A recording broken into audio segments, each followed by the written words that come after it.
Okay. I want to welcome everybody to this exciting call today. My name is Ross Hostetter, and I'm representative of Humanities team. The important thing is, however, our two guests that we have today. We have Dr. Jan Holden, who is the director of an unconventional study at the University of North Texas, where she is professor emerita of counseling. Dr. Holden has done a whole lot of great things in her life, including being the president of the International Association for Near-Death Studies. She's the author of over 50 journal publications and over 100 national and international presentations. She's written books and articles, and we're thrilled to have you, Jan, on the call with us today. Thanks, Ross. Yes. We also have our esteemed filmmaker, Stephen Berkley. Stephen is a documentary film writer and director in New York with a background in media and business affairs. He's spent over 30 years in the entertainment industry and has written a number of television scripts. And what we're going to be talking about today is his first fully produced feature film, Life with Ghosts.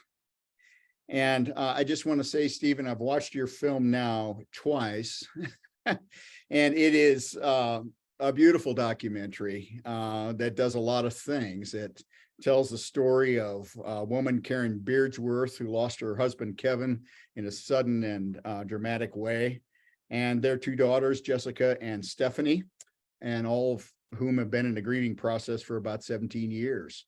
And in addition to all that, there is the kid's grandmother, Ethel, who does automatic writing and communicating with her deceased husband, along with Kevin, and her friend, Irene, who has also lost a husband and is on her own healing journey.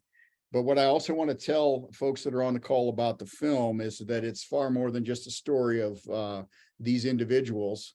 But it documents this groundbreaking work that Jan is doing and her colleagues at the University of North Texas. And it's also really much more than that, as it brings in all kinds of luminaries and thought leaders in the space of after-death communication and folks that are trying to raise consciousness, including Joe Dispenza, Paul Selig, Brooke Knoll, who's a historian, Amit Goswami, a nuclear physicist, who's written about a dozen books, and you've been able to beautifully weave in their statements, their testimony, and their teaching into this documentary. And I just want to compliment you, Stephen. This is a hard thing to do, to both tell a story, to feature a research project, and also to inform the public about the possibilities of after-death communication and the antibodies that society is placing on those sorts of events. So you've done a beautiful job with the film, Stephen. I just want to congratulate you on it. Thank you, Ross. I really appreciate that. It was a labor of love, I would call it. Yeah. So I think we're going to play some clips from the film, but just to kind of tee us off, first of all, for Jan, could you just tell us a little bit about your work and what's going on at the University of North Texas, and what you're discovering there and how it relates to healing trauma and grief? Oh, my goodness. Well, I joined after completing my doctoral degree in 1988, I joined the University of North Texas counseling program faculty. And technically, I'm a counselor educator. I teach counseling. I teach people how to be licensed professional counselors and school counselors and counselor educators.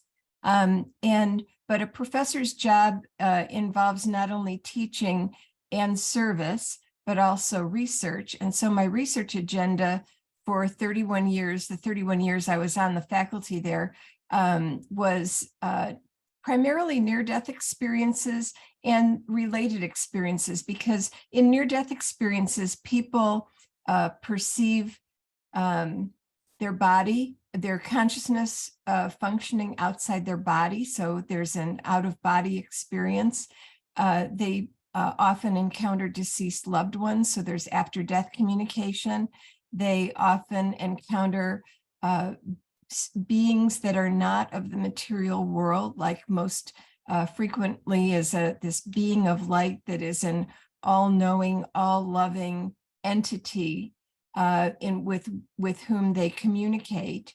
And so there's mystical experience. So NDEs include a lot of other transpersonal experiences that transcend the usual personal limits of space, time, identity, and influence. So that got me also into especially researching after-death communication. And along the way, I actually at a conference of the International Association for Near-Death Studies, I heard someone speak, Al Botkin, a psychologist from Chicago, and he had stumbled upon something that was completely foreign to him in his work working with veterans with PTSD. He stumbled upon how a process that he was using called EMDR, eye movement desensitization and reprocessing. And it's a technique that involves bilateral stimulation of, bilateral means both sides of the body, to help process a memory in a different way. And he accidentally facilitated an after-death communication between a veteran and a girl that he had sort of adopted, a sort of Vietnamese daughter who was murdered. And in this, it turned out that this encounter between this veteran and this deceased Vietnamese girl was so healing that he ended up going home in 3 days because he was completely free of PTSD symptoms. And so that got Al's attention, and much longer story, much shorter, he ended up actually shifting and going into private practice and doing this process of what he calls induced after-death communication with clients who are grieving. And he found that that this process facilitated healing from grief in a way that nothing else did that he was aware of. And then he trained other therapists, including me. I went up there to Chicago with 3 of my students to learn the technique and one intensive weekend training. And he trained a lot of other therapists, and they were all reporting that this counseling technique is just revolutionary. It just transforms people in a very short period of time and really helps them heal a lot of aspects of their grief. And so, so he wrote a book, I believe, called Induced After-Death Communication.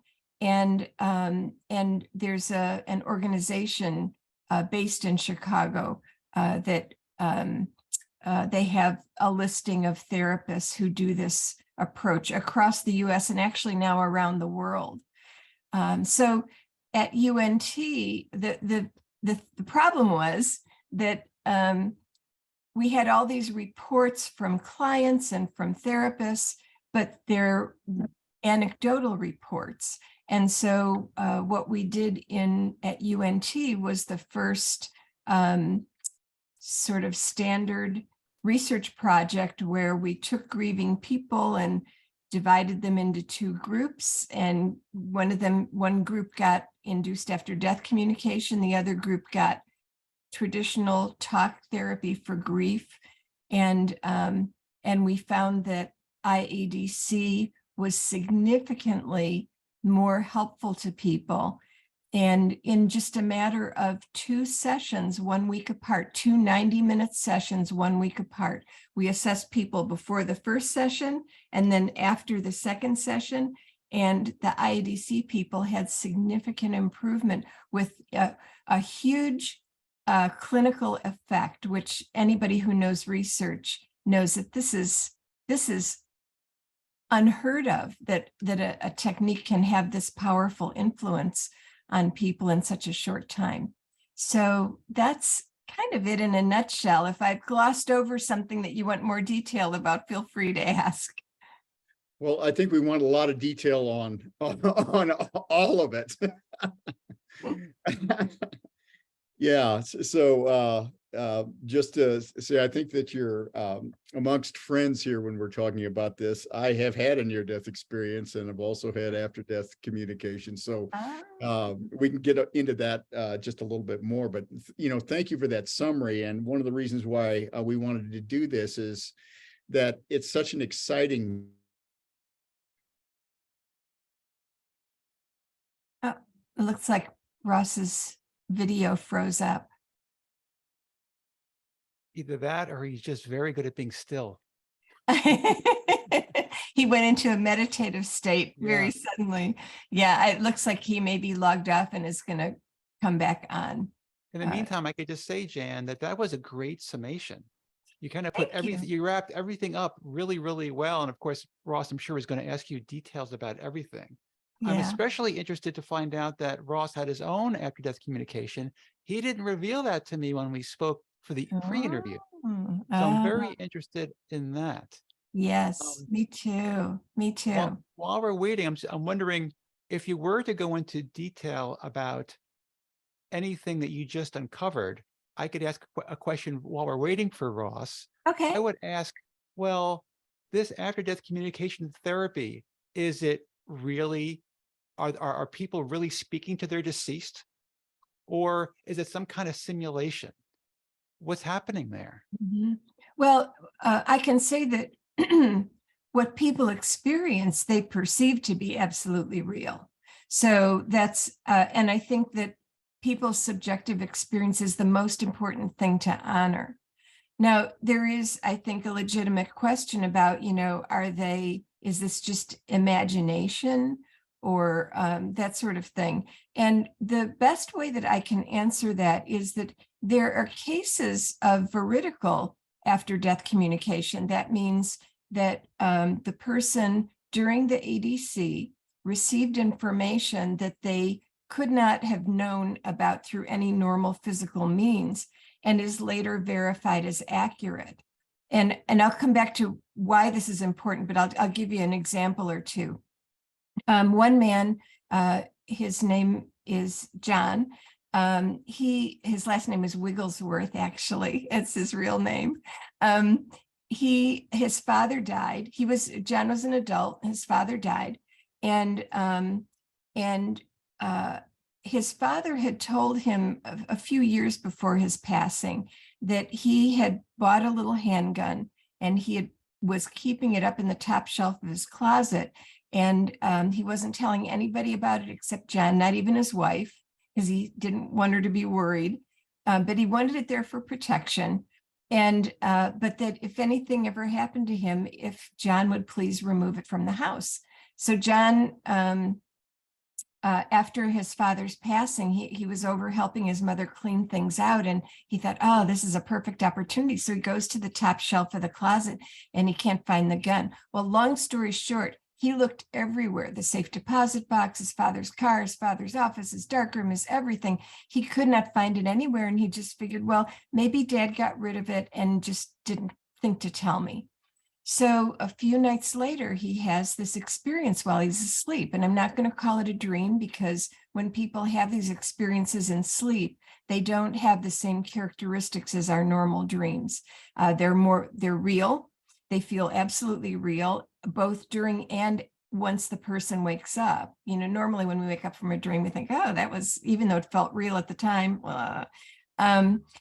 these memories stay with people unchanged for decades, whereas our normal dreams are very ephemeral. We often forget by the end of the day a dream we had at the beginning of the day that we thought, oh, I really want to remember that.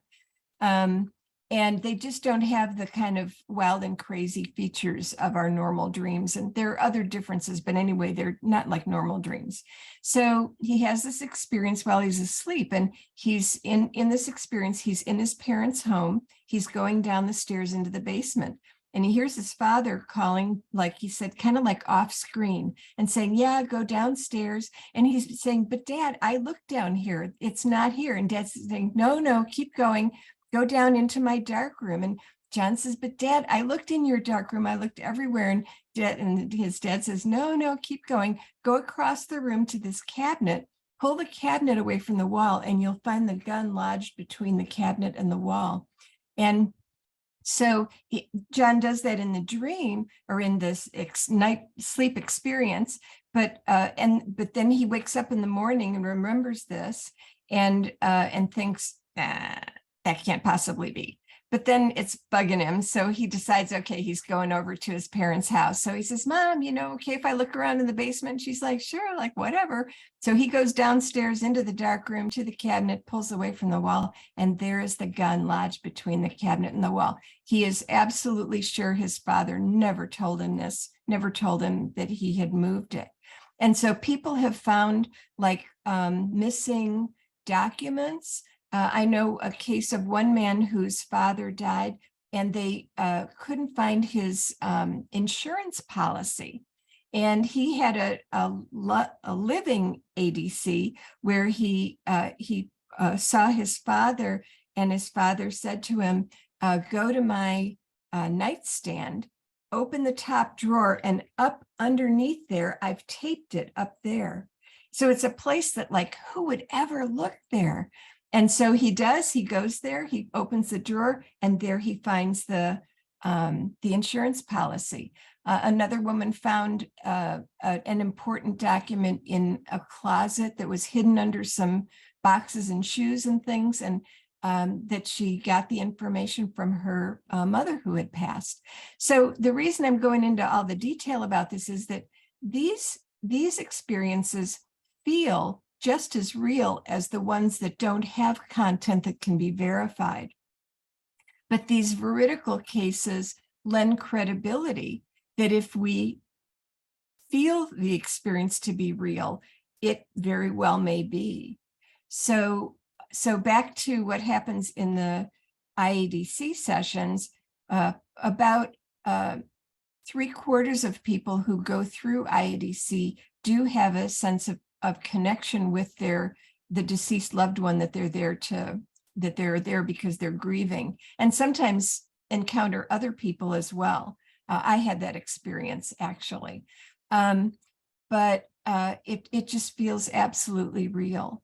So yeah, so it is something that, the most cynical perspective is that it's just imagination, but if it's just imagination that's so healing, like bring it on, Yeah, exactly. That was super interesting. By the way, I'd like to take this opportunity to welcome back our host, Ross. I think I had some sort of an experience there. These things never go down, but it happened. Okay, so Ross, do you have, after your near-death experience, have you had electromagnetic effects where like you have trouble wearing a watch because the battery dies, or if you get emotionally aroused, lights flicker and computers crash and things like that? Usually not. Usually my electronics are pretty darn stable. Well, it looks like it's happening We've now. I've been on calls, all day long, and I don't know why this broke off, but it's a very interesting phenomenon. Yeah. But just to say in my near-death experience, just to talk about what you were speaking about, Jan, is when we're talking about whether this is just inside of your head or whether it's actually happening, it's about the most real experience that you ever are going to have. Yeah. It is intensely real. It's more real than this call. Yeah, when it happens. Yeah, that's the way it feels like. And that's so common.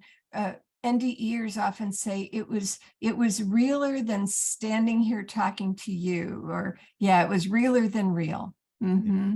Yeah. Exactly right. And in my case, it was also a precursor to a much bigger mystical experience that happened 2 days later. Wow. Okay. I'd like to it was a warm-up act for the big event. I may have to have you on as a speaker for my group, the Dallas-Fort Worth Friends of the International Association for Near-Death Studies. Well, yes. We'll talk later. I would love that. Mary and I lived in Dallas for over 25 years. And Stephen, you did a beautiful Be Real shot of the Trinity River Bridge in your film, which I drove over every day. Mm-hmm. So you two seem to be doing fine on your own, so I'll just. Only because we've had some practice. Stephen, do you want to run a little clip from the film? I would love to, and you'll have to let me know if it's coming through okay, because I have to share my screen and I also have to optimize it for share sound, optimize video clip, and share sound. I think I did it right. Let me know if this works, okay?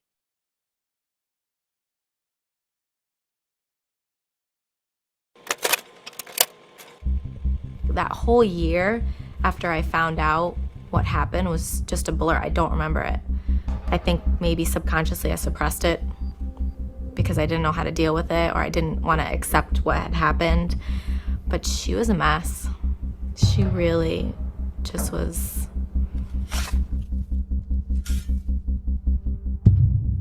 We are not a society prepared to deal with grief. And part of that comes from our innate nature to want to fix things. You know, especially in America, we're a society of fixers. We're used to getting better. We're being, sold all kinds of stuff to make us better, but nothing prepares us for when it doesn't. That's my business. Mom, if you're living alone, having conversations with ghosts, that's my business too. People on mourning can sometimes experience hallucinations or what we call perceptual phenomenon. And there was Bernard. He's just standing there. They're reporting an actual human experience that's part of our empirical world as well. Every country and every society and every culture has records of these type of encounters occurring. Why are you proposing these things? Because you'll never measure them. And if you can't measure them, then are they science?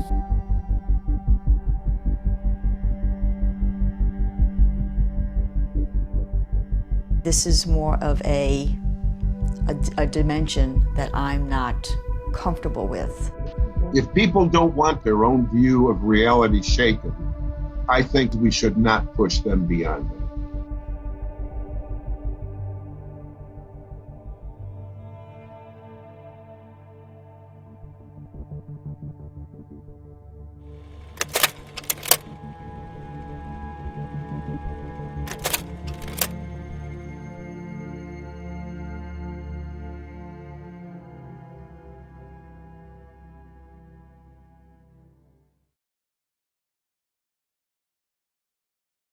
Well, fantastic. Thank you, Stephen. I don't know whether you covered this while I was on Beyond the Veil, but I wanted to just ask you, what inspired you to make the film and what you've learned from it. I like that question. Thank you. My dad's death is what inspired me to make the film. My siblings and I traveled down to Florida where my parents were living at the time. And my mother was in really bad shape.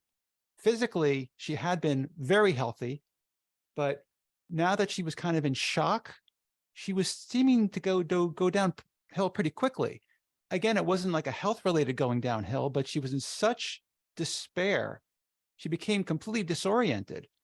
And we did everything you're supposed to do when someone dies. We got her grief support, grief counseling. We got her into a support group. We got her into religious services. Everything you're supposed to do when someone dies, we did. But it didn't help her at all.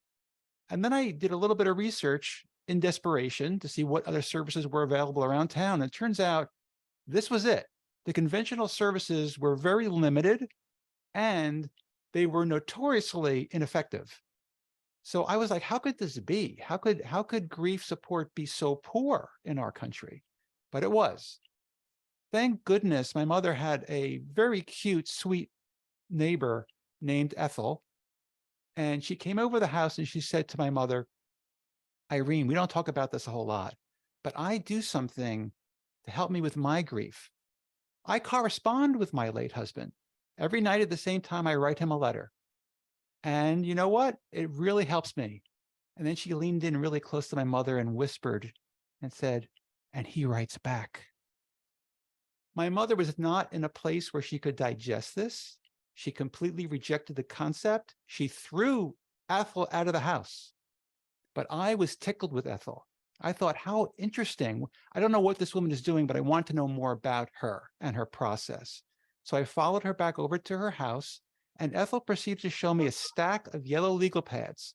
And on these yellow legal pads were her conversations with her husband, her late husband, over a 12-year period via automatic writing.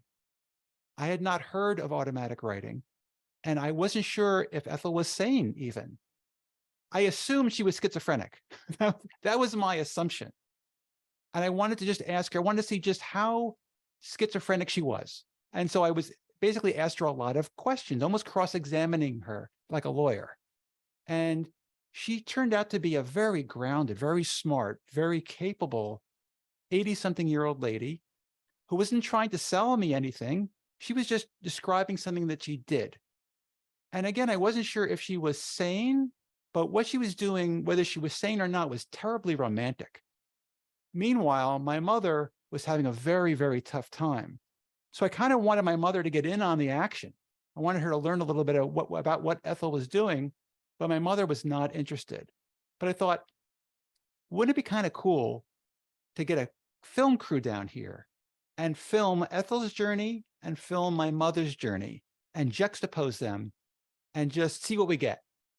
Because I didn't know if anything was going to come of a film like that, but I'm a kind of natural documentarian. I record everything. And whether I was just recording something with an iPhone and nothing ever happened to it in public, or if it actually became a film, a real film, it didn't matter to me. I was going to capture this stuff. Luckily, my mother and her friends in her community allowed me to film. And so that was the kind of the germ of the idea, was just kind of film this action. By the way, my mother is in the film. She's one of the main characters. And if anybody is curious as to whether these are recreations in the film or if it's the real thing, I could tell you in advance, it's the real thing. There are no recreations.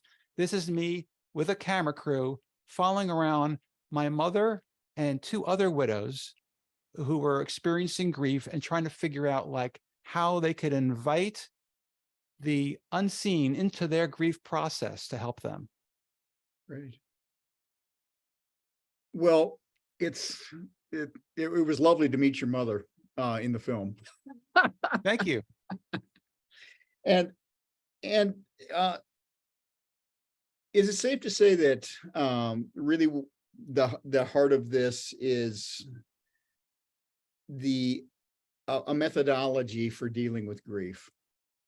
And I'd like to get into that topic because we all grieve. We all have trauma at some point in our lives, and we all can end up in a recurring loop of the same mental and physical processes that trauma creates.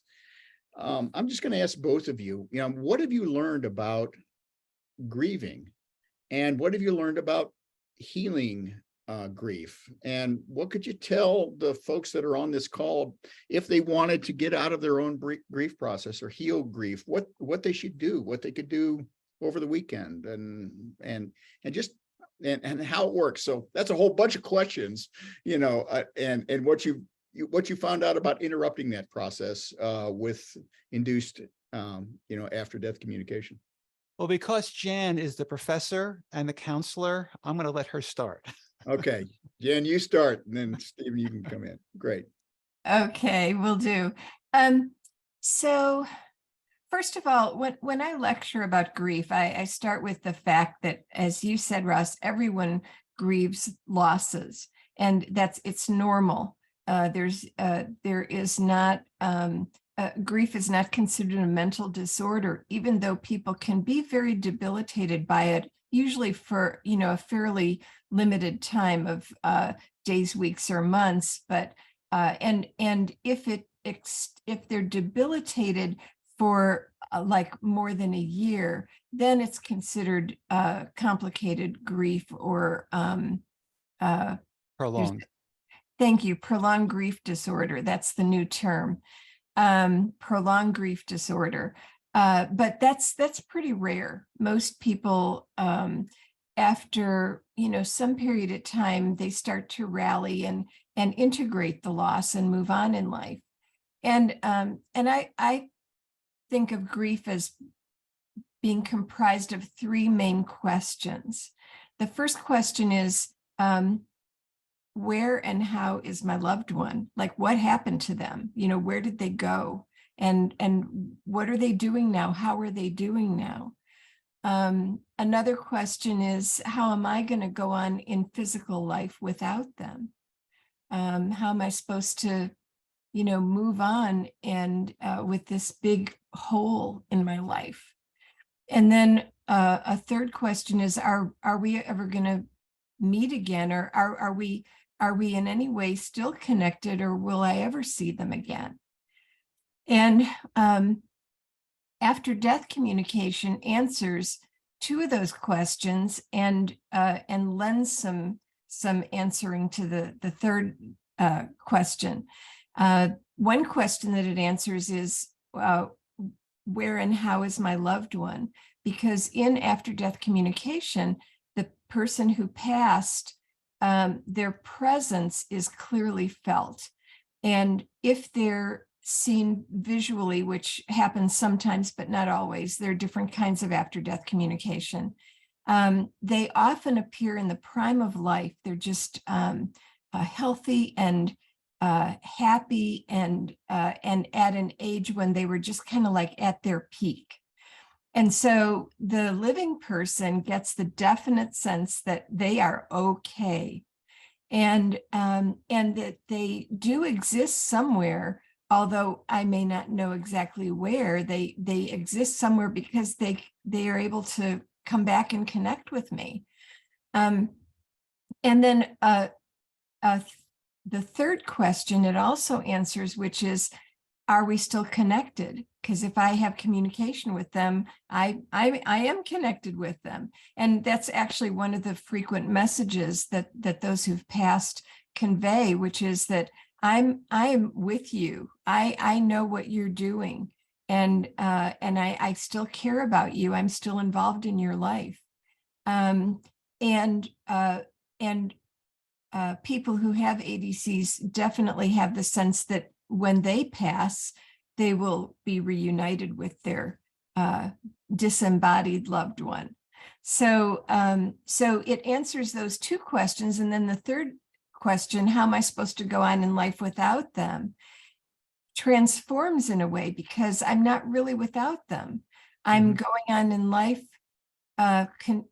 continuing to be connected with them, having what's called a continuing bond. That's the new term in grief theory, and that even though we're not in the same kind of contact and communication that we were when they were physically alive, there is still that sense of their availability, even if just potential, and also the sense that I am going to be reunited with them, and that can be comforting to some degree. Now, it doesn't answer a big part of that. How do I go on without them? Because that I just have to figure that out. You know, how to rebuild a life without that person in it, and that's a process that takes time.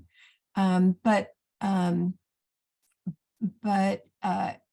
after death communication definitely helps people heal their grief, which is why when Al discovered that he could facilitate this experience, because normally up until recently, up until Al's discovery, and other people do other similar kinds of approaches, but his is the approach I use because it's the most defined and clinically teachable. That I forgot where I was going to go with that. That people do this. Oh, just that up until now, it's been, you just had to kind of wait for it to happen spontaneously, and it might or might not happen. And paradoxically, the people who most want the experience sometimes are the ones who are least likely to get it, because if there's any grasping after the experience, that brings the person off center emotionally, and that actually interferes with the potential for communication.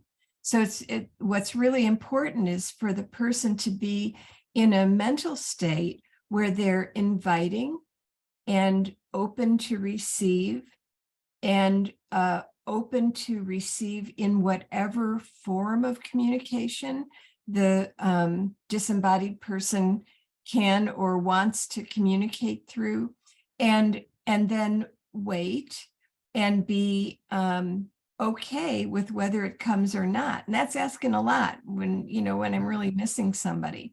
But that's actually part of why IADC facilitates, because through the process, we first help people process through the most painful aspect of their grief. And once they go from rating it as a 8, 9, or 10 in painful intensity down to a 0, 1, or 2 in painful intensity, they've become much more centered. And that's when the after-death communication tends to occur. So, yeah. I don't know if there's anything else you want to ask about grief or the role of ADC in grief, the role of. So maybe, Jan, if you could just summarize, and I want to hear what you've learned about it too, in creating this film, Stephen, and with your own mom. What's the healing mechanism? How does it work? Well, I don't know for sure, but even based on my own experiences, because I've had a few experiences of after-death communication as well, and it's just the experience of being connected with the person who I thought was lost. I thought I'd lost them. I thought they were gone. I'm never going to see them again. I don't know what's happened to them. Turns into a knowing that I'm connected to this person, and I still have my life to live, and they're still around. Yeah. Mm-hmm. What's the cause of the loss? It's not a loss anymore. It's just another form of connection. That's right. It's a change rather than loss. A change, as you say, into a different form of connection. Yeah. Right. So Stephen, obviously you've spent a huge portion of your life on this film and exploring this. What have you learned about grief and how to heal it? Well, I'm going to tell you what I've learned as a layperson. Luckily, Jan is here to either corroborate or tell me that, no, that's not it. So Jan, please just show up and pipe in if you have to. One of the things I learned was that, and this was really a real surprise to me, was that grief and trauma are treated almost the same. They're both about loss. Right. And grief, and I'm not sure if I'm phrasing this exactly right, but it seems like grief is kind of a form of trauma, or an extension of a trauma. So when you put it in those terms, it makes sense that people sometimes get stuck in it. If people get stuck in trauma, they get stuck in grief, right? So I thought that was eye-opening for me to learn about that. And things like prolonged grief disorder, which I believe just became recognized in the DSM, the Diagnostic and Statistical Manual of Mental Disorders. It just got recognized like within the past few years. I think maybe COVID ushered it in. Do you think so, Jan? That maybe just people were experiencing prolonged grief from their sudden losses, and the suddenness of the loss in and of itself is traumatizing. All of a sudden, my husband of 50 years is not there, for example. And so people were getting stuck, and they can get stuck for sometimes more than a year, which I guess is technically considered prolonged in terms of the description of the disorder. But more than that, those same people can be stuck theoretically for a lifetime. They could be stuck in grief their whole lives, because trauma sometimes requires intervention in order for you to extricate yourself from it. Yeah. So that was really interesting. And when I saw how the bad shape my mother was in, And knowing that there was such a thing as prolonged grief disorder, and she was not going to survive very long with the state she was in, I needed to act quickly to try to find her help. In a way, this film became an excuse to get her help, because I knew I was going to be interviewing experts. I was going to be interviewing psychiatrists about grief. Maybe I can get one of these experts to treat my mother while I'm doing this film. And I did get some psychiatrists to talk to my mother while doing this film. So that was the big learning experience for me. And I want to just tag onto something that Jan was saying earlier about how expectations can block results. And this is for anybody who's listening to this who really wants to connect to the other side, putting a real life story to that. I recently became acquainted with a woman who had triplets, teenage triplets, in the back of her car on vacation. Got into a car accident. She lost 2 of them. She lost 2 sons. The girl, the triplets, survived. And she went on a journey to connect to them, doing any method she can find. But because she was insisting that she actually see them, she wanted to see them, she wanted to talk to them, she wanted to hug them, she had criteria that she wanted her deceased to meet in order for her to be satisfied.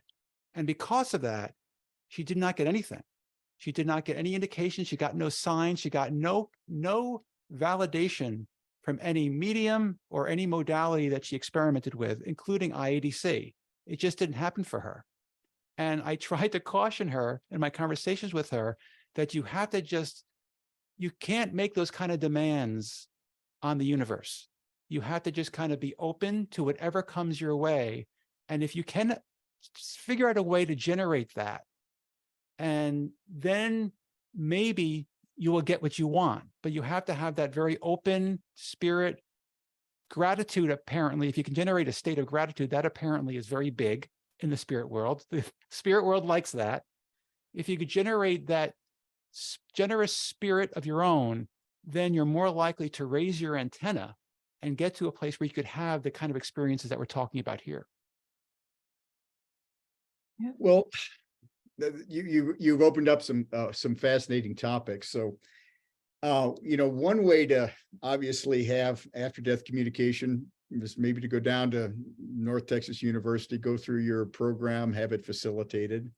If there are folks on the call that wanted to reach out beyond the veil, let's just say this afternoon or this weekend, that are grieving or have a loss, what would you tell them to do? So, Stephen, you've just mentioned one thing: to be open, to be grateful. Jan, I think you've talked about bringing into mind a depth state of grieving and loss, which Karen did in the film. But yeah, how would you say, okay, go for it? I want to answer first. I want to introduce Jan into this. Okay. Yeah. Educate. First step, I would say, to educate yourself on what's available. That would be step one, because a lot of people come into it very cynical, which is, of course, I consider myself a skeptic. So people come into it skeptical naturally. But if you do the work, if you do the research like I did, because I was on the fence as to whether or not this stuff was even plausible. If you do the research, you find out that there's some bona fide scientific studies, like the one that Jan did, that will tell you, wow, this is a real phenomenon. This is not just something that the woo community has cooked up. This is the real thing. And now I could introduce Jan Holden to fill in the blanks. Well, regarding education, I really agree with that. And one of my doctoral students, Jenny Streithorn, did what's called a systematic review of all research on spontaneous after-death communication. And she found between the late 1880s and the time she was doing her study, about 2010, that there were 35 studies involving over 50,000 altogether, 50,000 participants from something like 17 different countries, and people of all ages and so forth had participated in this research, and what these studies showed cumulatively is that this is a thing. This happens, and what we know now from Jenny's research is that of all the people who lose someone really close to them, about 80% will report after-death communication in the first year following the loss. And but if you just walk down the street and ask, if, assuming people know what after-death communication is, have you had after-death communication? Have you had after-death? About a third of people worldwide will say yes. So this is a really common phenomenon that has been, you know, like amazingly ignored in the Western world. And so I did write a summary chapter about after-death communication in a book called Connecting Soul, Spirit, Mind, and Body. And so anybody who's interested, I can send you you can read it for free online. So I could send the link to Ross and he can send it out to your, you know, your listserv or whatever. And you can read the chapter that summarizes all this research that's been done on ADC. And among the things we learned was that it takes many different forms. People have, the most common is probably a sense of presence with no distinct sensory content, just an absolutely very distinct sense that my mother is here right now. Or I had a recent one where my father was there, and but with no other content at all. Then next most common are those that have some sensory content. So it might be visual, that you either see the deceased loved one in your mind's eye or see them out in the physical world. And you might see all of them or just a, you know, part of them. Like in an ADC I had with my father, I just saw him sitting at a table. I saw him from the waist up. And they might appear just like this, like, you know, or they might be kind of translucent. So there are all kinds of variations on how they can even appear visually. There can be auditory, where you hear the deceased loved one's voice, either sounding like it's coming from the environment or in your mind's ear, so to speak. You can feel them touch. People feel hugged and touched in characteristic ways. Like one man, whenever his daughter wanted to show affection, she'd just squeeze his forearm like that. And one day he felt that. He felt her squeeze his forearm. So it can be that. It can even be olfactory, like smelling something that's associated with the deceased loved one. And then there are symbolic ones that don't involve the actual perception of the person, but the very distinct sense that they sent a message. And so flowers, one man, his mother loved irises, and he had irises in his front yard, and she had died in early December, which is not, you know, iris, there's snow all over, it's not iris season. But on the anniversary of her, the first anniversary of her death, he stepped out of his front door and all the irises in his yard had bloomed through the snow. And people often have experiences with butterflies, dragonflies, a song coming on the radio at a very meaningful time. So those are what are called the symbolic ones. And then there are, and also in the symbolic category are electronic phenomena, where lights will flash, the microwave will go on, computers, things will pop up on the computer. And there are actually telephone calls from the dead. There's actually a book titled Telephone Calls from the Dead that's a compilation of just hundreds of anecdotes like that. And if you've seen the Steven Spielberg's new movie, it's the name of his the fictional name of his family. I can't remember it right That's now. okay, but- Jan. We're only talking about my film in this interview. Yeah, right. Sorry. Well, sorry, but in his film, there's the main character, the main character, gets a phone call from her deceased mother. So you can see how that's depicted. So anyway, it can take all kinds of forms, and there's been some people who have had really extensive after death communication, like Ethel did actually, but they often ask the deceased person, what how is it for you to come? And some of the indications are that it's kind of like easiest for them to interfere with electrical stuff. So make lights go on and off and things like that. It's next most difficult to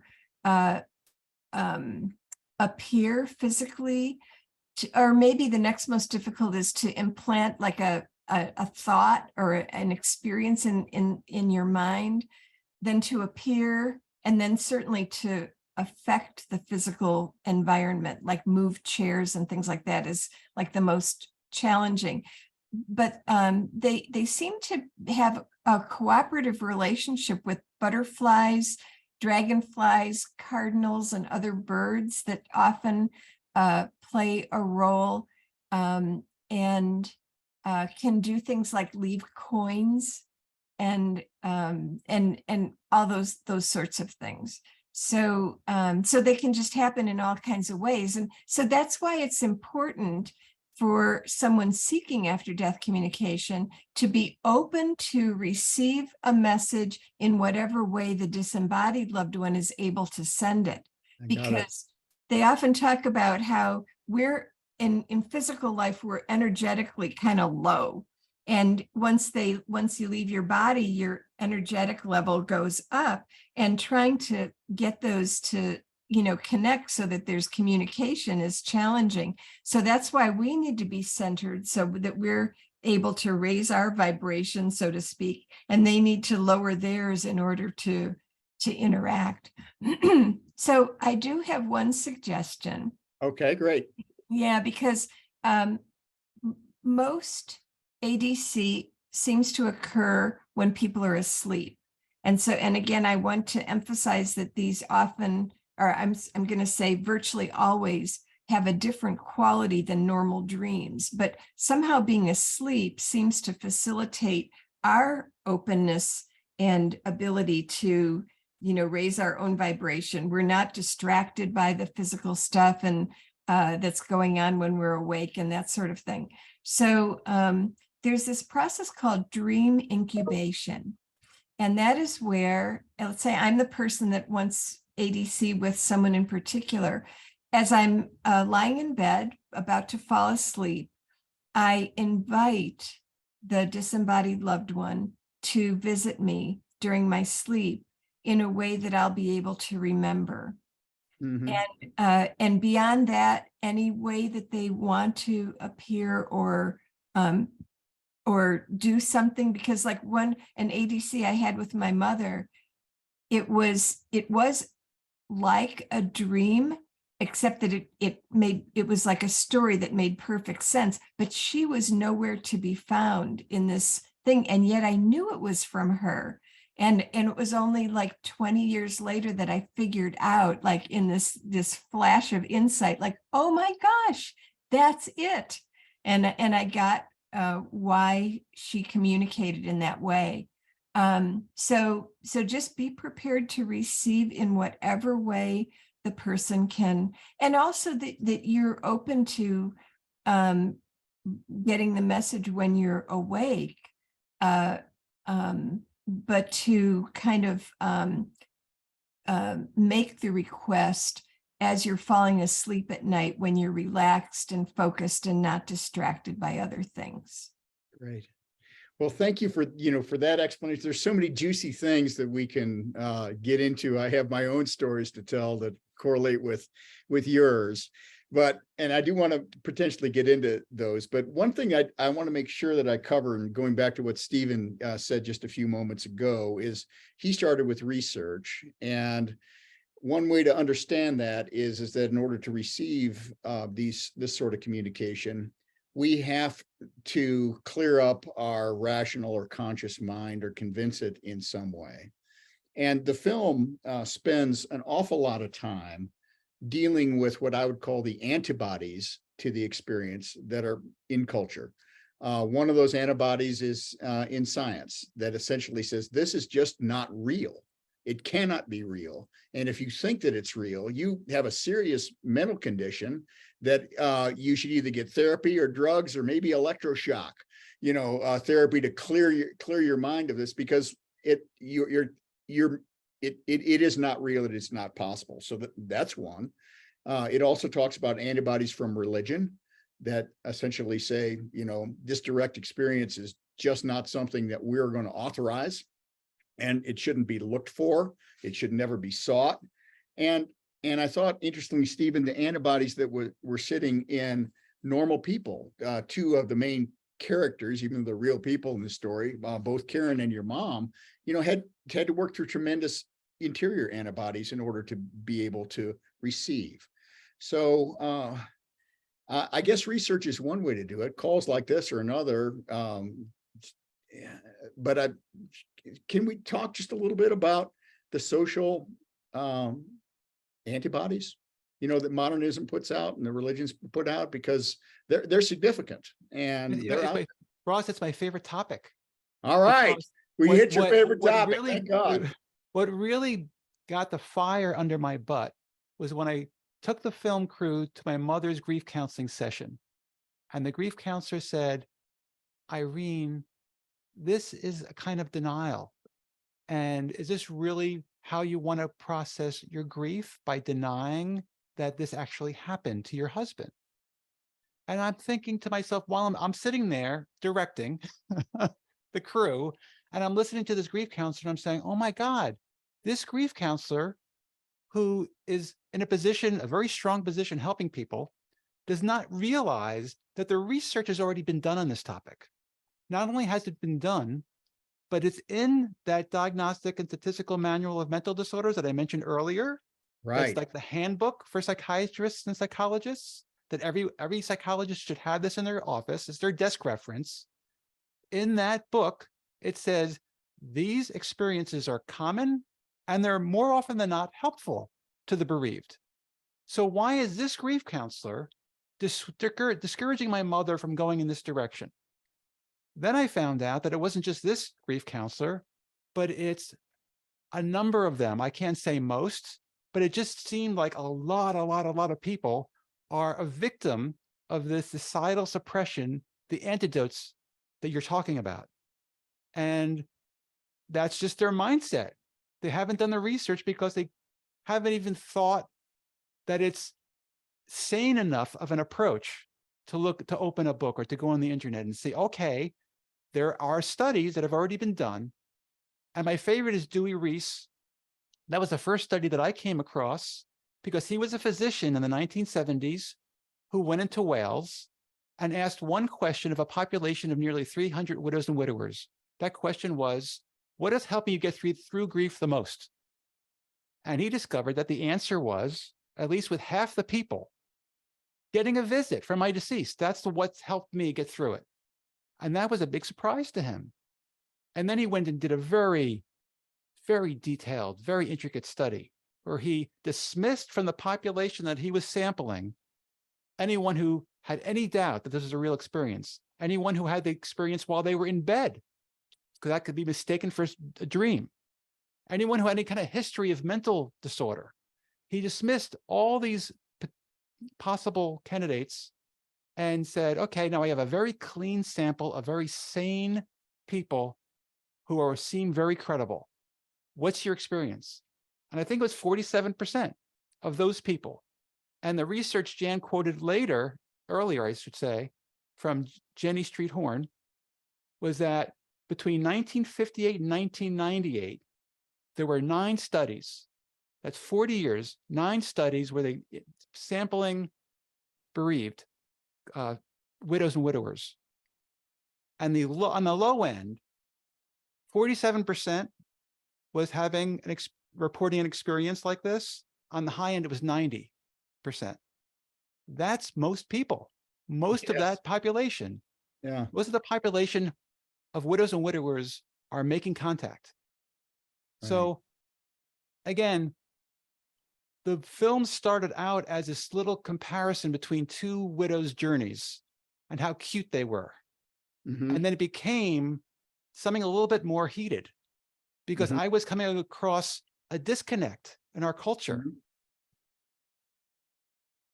Absolutely. And that's one aspect of the mission of the International Association for Near-Death Studies is to educate mental health professionals about this so that they don't do the things that people report feeling harmed by. And fortunately, was it Ethel who was in that session, Steve? Both Ethel and my mother, Irene, And both had Irene. sessions, one with a psychologist, one with a psychiatrist. Yeah. That they were more resilient. And I can remember the look on, I think it was on Ethel's face when, the psychiatrist said, this is, you're imagining this, or this is, and she was just like, well, you can think whatever you want, honey. But not, a lot of people are more vulnerable and they can really be harmed. And I've actually done research with near-death experiencers who reported that they felt harmed by the way their mental health provider responded to them when they disclosed their near-death experience. Well, the same thing happens with after-death communication that we saw, in your film. And so, so one of our big goals is to educate healthcare providers, because the question, when somebody discloses an after-death communication, the question shouldn't be, are you sane and was that real? It should be, what do you make of that? What do you get from that? Because the vast majority of people benefit from these experiences, and they benefit more if they have an opportunity to elaborate on what they received from the experience. And so if we're really trying to help people's mental health, that's how we need to be approaching these. And, Ross, you mentioned too about religion. This is another thing that I'm hot about, that in some religious contexts, and I guess I can say particularly very conservative, these after-death communication is perceived to be a deception from the devil. And so people, if they have the experience, they either are smart enough not to talk about it in that context, or if they do, they get, slammed for it. And so I did a study years ago. There's a longer story behind this, but just to bring it up to the meat of it. I'm not affiliated with any particular religion, but a minister, or I don't know if he was a priest or minister. Anyway, he told me that the Bible has a litmus test for what does and does not come from Holy Spirit. Okay. And it's in a passage in Galatians.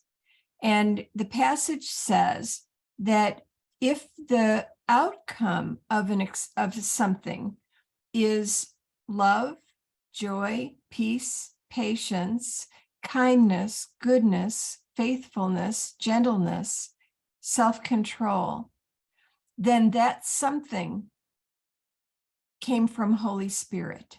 Mm-hmm. And in one version of the Bible, I love the passage ends with the phrase, "Against such there is no law," meaning that if you have an experience and this comes out of that experience, that's it. There is no questioning this, no creating laws or rules to say that that's not the case.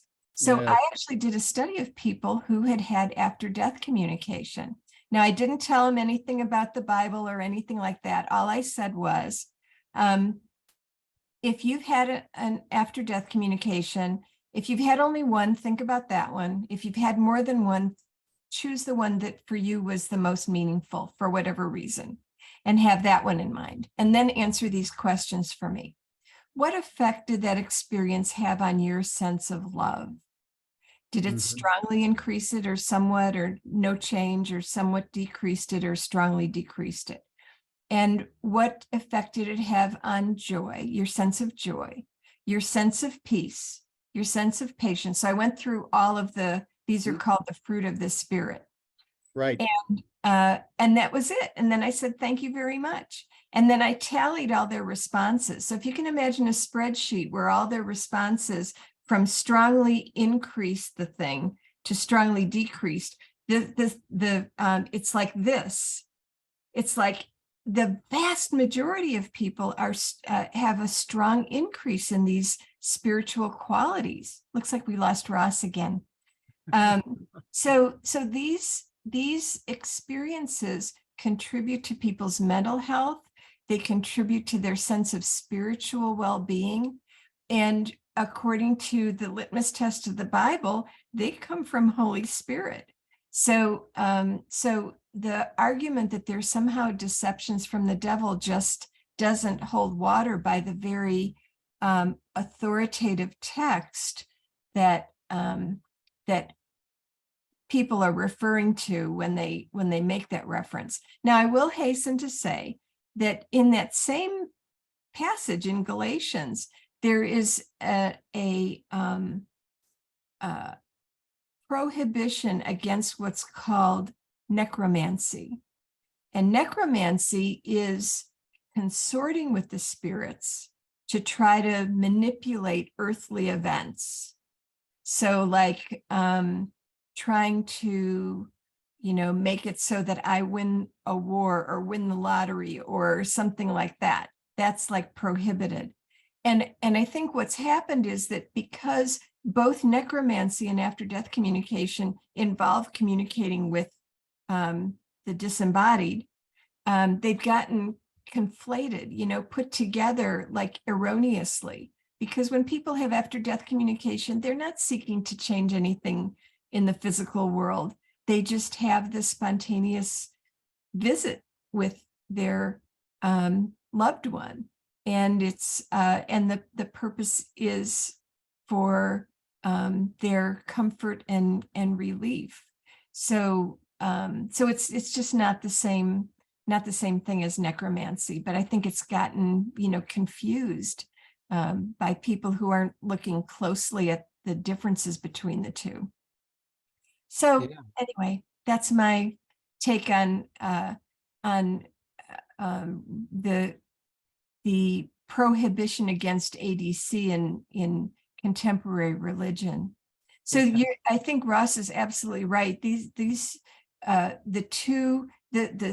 field of psychology and psychiatry and mental health, the whole mental health field, there's the problem there that in which, because I'm having an experience that transcends usual personal functioning, it's very easy to make the mistake of assuming that it's mental disorder. And that's why it's so helpful to have some of the people on this call may be familiar with the work of Ken Wilber. And he has a developmental, a model of human development. And the lowest level, which refers to our functioning when we're below, up to the age of 7, we're not yet rational. It's hard to reason with a child below the age of 7.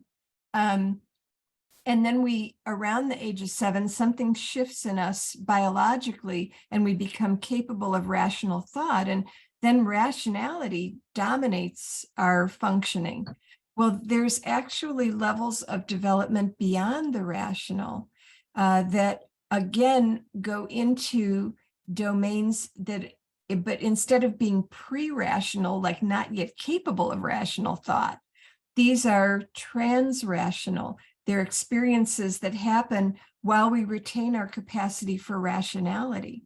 And that's why a lot of times when people have experiences like this, they might start by saying, I know this sounds kind of crazy, but and that's because they retain their rationality. They realize they had an experience that transcended usual rational processing, but that doesn't make it mental disorder. Actually, people who have experiences in the transrational domain tend to be mentally healthier than just the regular population. So, so all of this, people in the mental health field need to be educated. Religious people need to be educated about what research really shows about these phenomena, and to let go of our materialist and orthodox preconceived ideas that just don't square with what we know from research, what's really happening out there. Right. Plus, Jan, Well, I think I'm having a transrational thing with my computer that I've been on probably 20 I hours know. on this week. So I'm on my wife's computer. Just say I was Ken Wilber's lawyer for a while and started the Integral Center here in Boulder, Colorado. So Oh, I'm no kidding. really well aware of that. You're all over that. The trans-rational and the pre-rational and Yeah. the rational. It's a lovely model. It is. There's a couple things though that I just want to cover. If I could, still be the host. I don't know whether or not I should be the Spirit wants me to be the host or not. You're doing fine on your own. I do want to invite our audience in to raise their hand and ask a couple questions. And I just wanted to make sure that everyone is directed to the chat. I posted a link to the film in the chat. And I would really encourage everyone, I know that we've been going for about an hour and a quarter here, to click through and to see this film. I've viewed it twice. I got a lot more out of it the second time than I did the first. And as I said at the top of the call, it's a really, really rich film.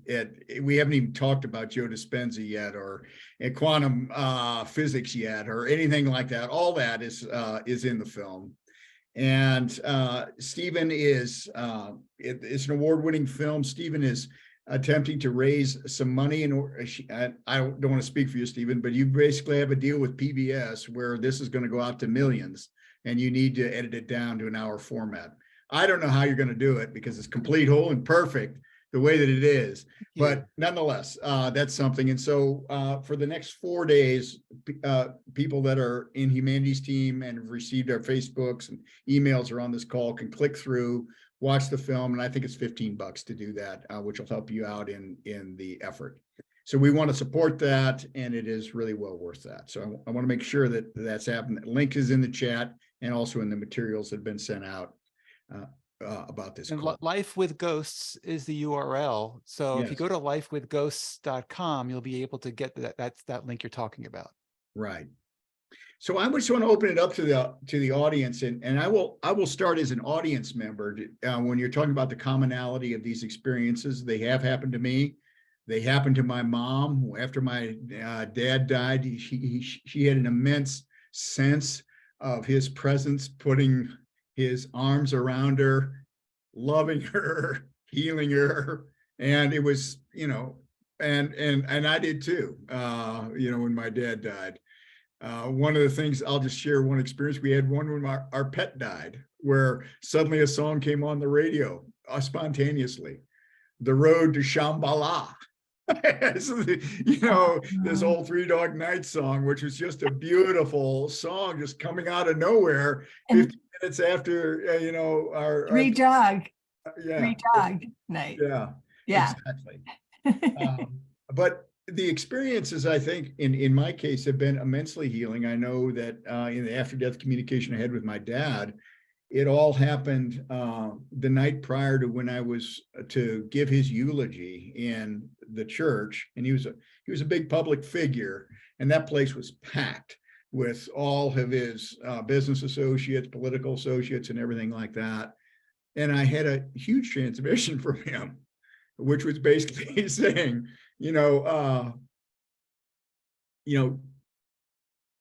here's some power, dude. I want to bring it to you. And what I want is for you to show up, no notes, anything like that. And I want you to just bring it to this room full of, big room full of, 400 people tomorrow. And that happened. It was like a power transmission, that came through. So it was great to have and stayed with you. But so is anybody, on the call wanting to jump in and share an experience or have something that we want to do? I'll take a look at the chat. And while we're waiting, it seemed like Steve wanted to say one more thing right after I Please, finished talking. Steve, jump in. Oh, I think I was going to add to what you were saying, Jan, and that is that in terms of the societal suppression and what we can do to open up our world, the marriage that we have to Newtonian physics can be a little bit limiting. We don't have to define science as just Newtonian physics, because there's a whole world in quantum physics. There's a whole world that's opening up in other sciences as well. So I think we have to release ourselves from our reliance on foreign oil. We have to relieve ourselves of our reliance on Newtonian physics to explain our reality, because obviously there are other realities to explore. Mm-hmm. Well said. Thank you. I have an experience to share. I lost my wife to cancer. It was a long process.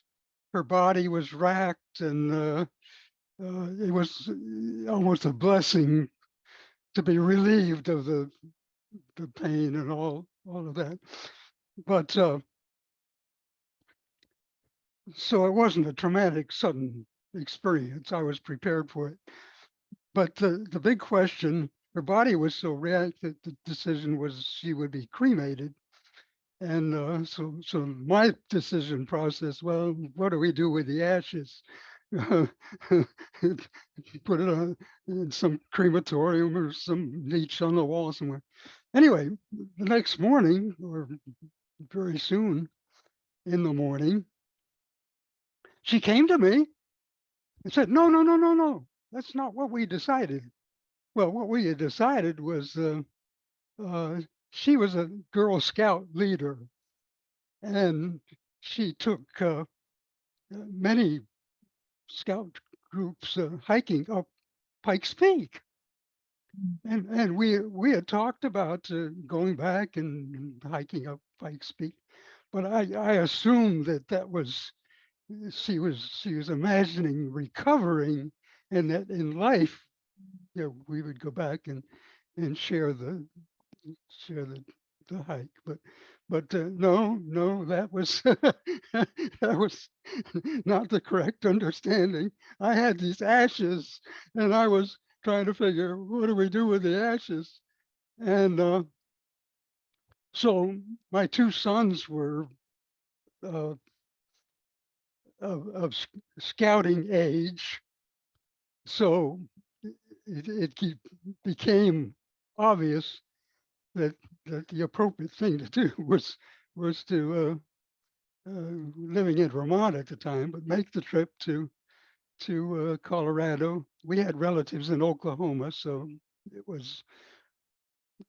could be combined with a visit to relatives.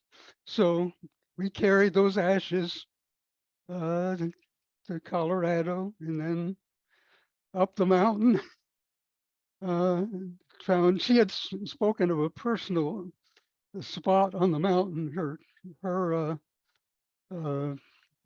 hidden valley or something she referred to, and so we made an attempt to find her location, and we found a location that we weren't certain, but it very well could have been her special spot, her hidden valley location.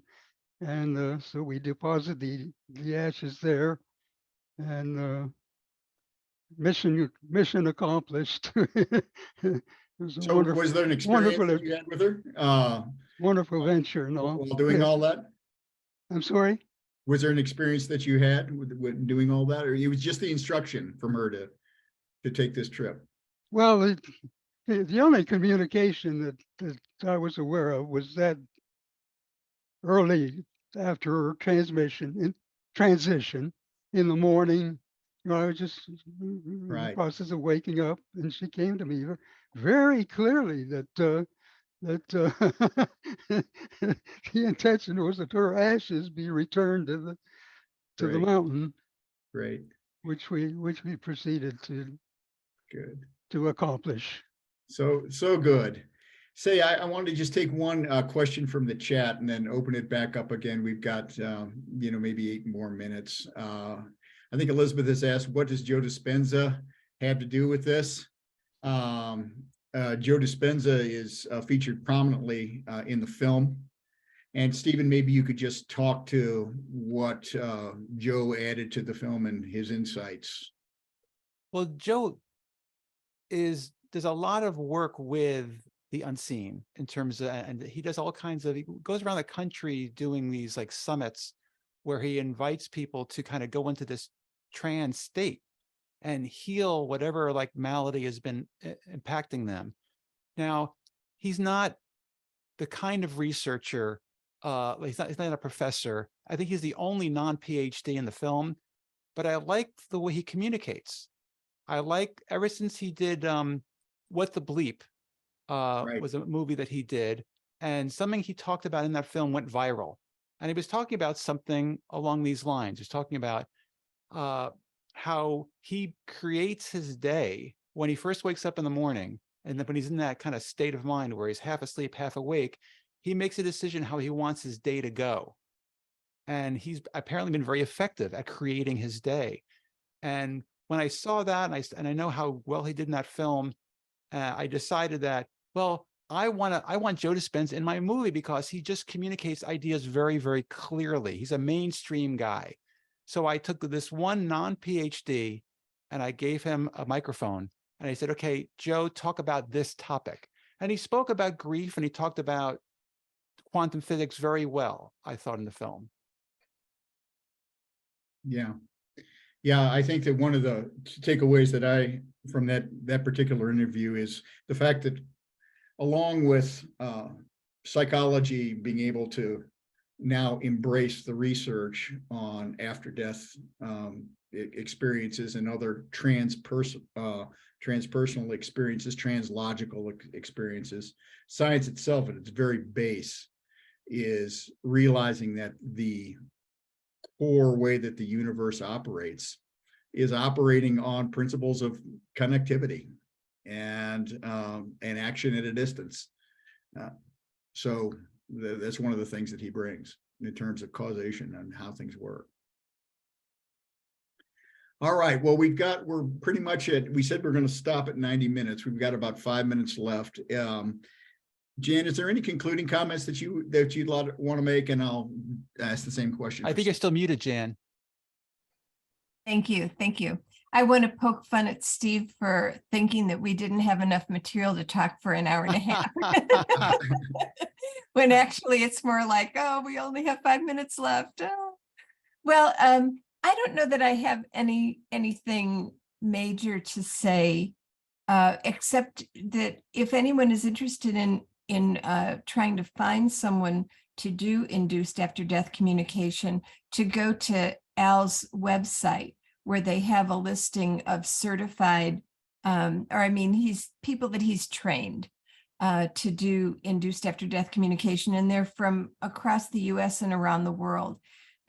So you might be able to find somebody close to you. And also that most mental health practitioners are licensed to practice within their state.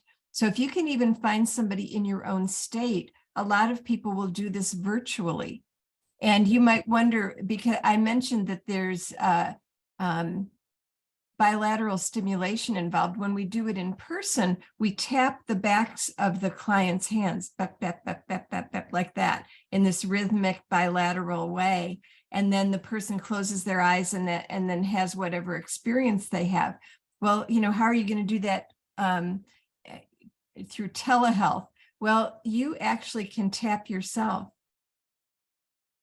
And then when you feel ready, close your eyes and wait for whatever is going to happen.